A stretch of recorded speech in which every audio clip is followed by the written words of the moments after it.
রুনা খানের এই ছবিটা নিয়ে অনেক বেশি ট্রলিং হচ্ছেন বা অনেক বেশি ভাইরাল হচ্ছেন। এটা এখনকার না, আজকে কয়েক মাস যাবত এরকম হচ্ছে। রুনা খানের ছবি নিয়ে খুব চর্চা হচ্ছে, আবার অনেকে ক্যাপশন দিচ্ছে, অনেকে বলছেন মিডিয়াতে যে যত খুলতে পারে তার তত বেশি জনপ্রিয়তা। আর রুনা খান এখন জনপ্রিয়তার দিক কী হবে? আর আপনারা মনে করেন যে রুনা খান স্লিম হওয়ার পর তার শরীরটা দেখাইতে পারলেই সে মনে জনপ্রিয়তা পেয়ে যাবে, শরীর দেখানোর জন্য সে স্লিম হয়েছে, তা ব্যাপারটা এমন না।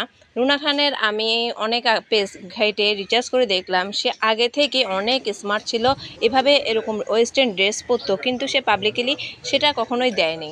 ইদানিং দিচ্ছে কারণ মানুষ তাকে ভাবতেছে যে স্লিম হওয়ার পর সে স্মার্ট হয়েছে, তা না।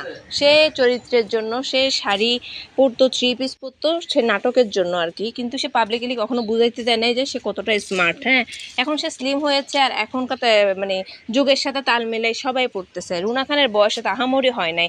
আর জয়া আহসান পড়লে বলেন গ্ল্যামারাস নায়িকা, গ্ল্যামারাস অ্যাক্টার্স, অনেক কিছু বলেন, কিন্তু জয়া আহসানদের সাথেই তো রুনা খানদের মানে আসা, মিডিয়াতে আসা। জয়া আহসান যখন নাটক করতো রুনা খানও তখনও আসছে। রুনা খান আমার মনে হয় যে জয়া আহসানের চাইতেও আরও 5 থেকে 10 বছরের ছোট হবে। তো আপনারা জয়া আহসানকে অ্যাপ্রিসিয়েট করেন আর রুনা খানকে নিয়ে এসব বলেন, আসলে আমি বুঝি না। আর আমার মনে হয় দর্শক তাকে, রুনা খানকে 3 পিস আর শাড়িতেই বেশি পছন্দ করেন, ঢাকা ঢোকার ড্রেসে পছন্দ করেন। কারণ দর্শকের পছন্দ দিতে তার তো হবে না, তার একটা পছন্দের একটা জায়গা থাকতে পারে। সে পছন্দ করে ওয়েস্টার্ন, তাকে এভাবে ভালো লাগতেছে, তাকে সে আয়নাতে দেখে যে তাকে এভাবেই সুন্দর লাগছে, তাই সে সেভাবেই উপস্থাপন করতেছে। এটা নয় নতুন করে মিডিয়া কলকাতার নাটকের নায়িকাগুলোকে দেখেন, বা রুনা খানের বয়সী অনেকেই আছেন অভিনেত্রী, দেখবেন এরকম ড্রেস পরে, তাদেরকে নিয়ে কোনো কটাক্ষ হয় না, কিন্তু কটাক্ষ হয় শুধু রুনা খানের ড্রেস আপ নিয়ে।